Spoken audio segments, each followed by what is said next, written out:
एक हाथ में चाय तो दो हाथ में सोटा रखते हैं, कि एक हाथ में चाय और दो हाथ में सोटा रखते हैं। और हम बिहार के हूँ बाबू, दिल में मोहब्बत और जेब में कांटा रखती हूँ।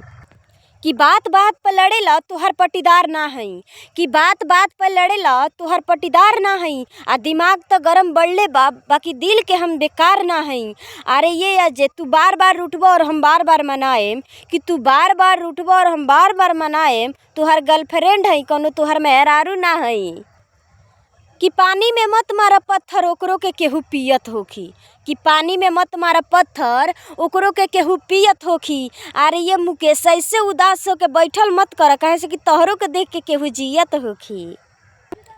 छोड़ी के अचारा चल कहाँ दिहले इतना दूर रे माई, तोरा बिना जी कैसे तोर बौरा हवा रे माई,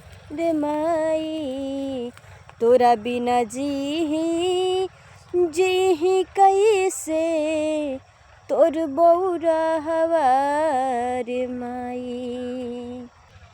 कि उड़ती जहाज में नंबर उतार लिया करो, कि उड़ती जहाज में नंबर उतार लिया करो। अरे ये अमरजीत दूसरे के प्यार में अपने गर्दन काट लिया मत करो।